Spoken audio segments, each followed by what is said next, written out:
Good morning students. प्यारे बच्चों, हिंदी की पाठ्यपुस्तक आरोह में संकलित काव्यखंड के अंतर्गत जैसा कि आप लोग शीर्षक घर की याद, जो कि कवि भवानी प्रसाद मिश्र द्वारा रचित है, के काव्यांश को पढ़ रहे थे। आज हम शेष अंश का अध्ययन करेंगे। बच्चों, संदर्भ पूर्ववत है, जैसा कि अभी कवि भारत छोड़ो आंदोलन में भाग लेने के कारण वह जेल में बंद हैं और वहाँ उन्हें अपने घर की, विशेषकर अपने पिताजी की याद आती है। वह कल्पना करते हुए कहते हैं कि उनके पिता उनके वियोग में दुखी होंगे, अतः वह उन्हें सांत्वना देने के लिए सावन को दूत बनाकर पिता के पास भेजते हैं। कवि सावन को निर्देश देते हैं। कविता की पंक्तियाँ इस प्रकार हैं। मैं मज़े में हूँ सही है, घर नहीं हूँ बस यही है, किंतु यह बस बड़ा बस है, इसी बस से सब विरस है। बच्चों, कवि कहते हैं कि हे सावन, तुम मेरे पिता से मेरे बारे में यह कहना कि मैं जेल में पूरी तरह से मौज में हूँ, मैं मज़े में हूँ। यानी सावन, अभी आगे की पंक्तियों में आप लोग पढ़े होंगे, सजीले सावन के बारे में कह रहे थे, यानी सावन को संबोधित कर रहे हैं। सावन के माध्यम से वह निर्देश दे रहे हैं।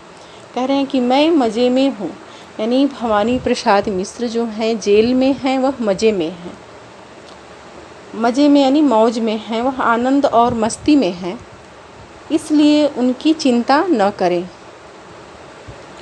भवानी प्रसाद मिश्र को बस एक पीड़ा है कि वह घर में नहीं है। घर नहीं हूँ बस यही है, यानी मैं घर में नहीं हूँ, बाकी उन्हें कोई कष्ट नहीं है, किंतु यह बस बड़ा बस है। कवि कहते हैं कि खुद को ही संबोधित करके कवि कहते हैं, किंतु यह बस बड़ा बस है। कहने का मतलब यह है कि मैं कहने को तो घर के वियोग को बस कह रहा हूँ, लेकिन सच यह है कि घर से अलग रहना इतना आसान नहीं है। बड़ा बस है, यानी बहुत ही बड़ा बस, यानी आसान नहीं है। बस शब्द का दो अर्थ है। एक तो केवल, यह बस बड़ा बस नहीं है, बस यही है, यानी केवल के अर्थ में, और दूसरे बस में यानी नियंत्रण के अर्थ में। अतः यहाँ पर यमक अलंकार का प्रयोग किया गया है। कह रहे हैं कि परंतु सच तो यह है कि घर से दूर रहना या अलग रहना इतना आसान नहीं है।